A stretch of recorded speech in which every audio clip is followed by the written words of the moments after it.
রাজনীতির মাঠ থেকে ক্রিকেট পিচে শঙ্কর মাহাতো। ঝালদায় ফ্রেন্ডশিপ টুর্নামেন্টে নজর কাড়ল বিজেপি সভাপতি। ঝালদা ব্লক ময়দানে রবিবার এক অন্য ভূমিকায় দেখা গেল বিজেপির পুরুলিয়া জেলার সভাপতি শঙ্কর মাহাতোকে।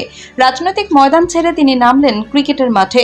স্কুল মোড় লিজেন্ডার 11-এর উদ্যোগে আয়োজিত ফ্রেন্ডশিপ ক্রিকেট টুর্নামেন্ট নিজের দল নিয়ে অংশগ্রহণ করেন তিনি। উদ্বোধনী ম্যাচে মুখোমুখি হয় শঙ্কর 11 এবং সিবিসি 11। শঙ্কর মাহাতো বলেন, রাজ্যে পরিবর্তনের পিছনে সকল মানুষের অবদান রয়েছে। সেই কারণেই সকলকে ধন্যবাদ জানাতে ও যুব সমাজকে মাঠমুখী করতে এই উদ্যোগে সামিল হয়েছেন তিনি।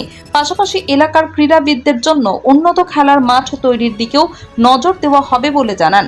এদিন মাঠে উপস্থিত ছিলেন উদ্যোক্তা কমিটির মুখে সমীর মাহাতো, বিকাশ মাহাতো, পরিতোষ মাহাতো, পার্থ সারথী মাহাতো, কমল মাহাতো সহ বহু ক্রীড়াপ্রেমী মানুষ। অন্যরূপে নয়, এটা আমরা বিশেষ করে আমার ছোট থেকে আমার একটা খেলায় আগ্রহ আছেই এবং ছিল, এবং খেলায় এখনো সেই রুচিবোধ আছে। যথায় এরকম সুযোগ পাই, সুযোগকে কাজে লাগানোর একটা চেষ্টা করি।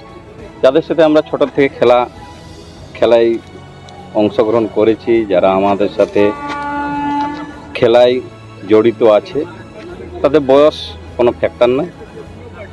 তারাই আজকে এই ছোট একটা খেলার আয়োজন করেছে এবং সেখানে আমিও উপস্থিত হয়েছি। সবাইকে আমি আহ্বান করেছি, পশ্চিমবঙ্গের যে পরিবর্তন হয়েছে এবং পশ্চিমবঙ্গের মানুষের যে আশা আকাঙ্ক্ষা, এই নতুন অধ্যায় যে শুরু হয়েছে, এই নতুন অধ্যায়ে যেন সকলেই সামিল হয়।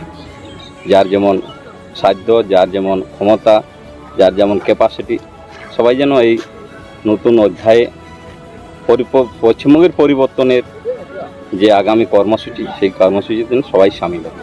এই সবাই আমি সবাইকে এটাই আহ্বান করেছি, আমার যে অতীত যে ক্রিকেট খেলোয়াড় আছে তাদের। রাজ্যে পরিবর্তন হচ্ছে, সরকারও আপনাদের, কেন্দ্র আপনাদের। ঝালদায় একটা সবথেকে বড় সমস্যা আছে এলাকায়, যে ভালো খেলার মাঠ নেই। সেই বিষয়ে কি আপনি আগামী দিনে চিন্তা বিষয়? সমস্ত বিষয় খতিয়ে দেখা হচ্ছে, শুধু খেলার মাঠ নয়, বাকি বিষয়গুলো যে ঝালদার মানুষ, সাথে সাথে পশ্চিমবঙ্গের মানুষ যে অসুবিধায় আছে, এটা সমস্ত দিক খতিয়ে দেখা হচ্ছে, যাতে সেই অসুবিধার মধ্যে না থাকতে হয়।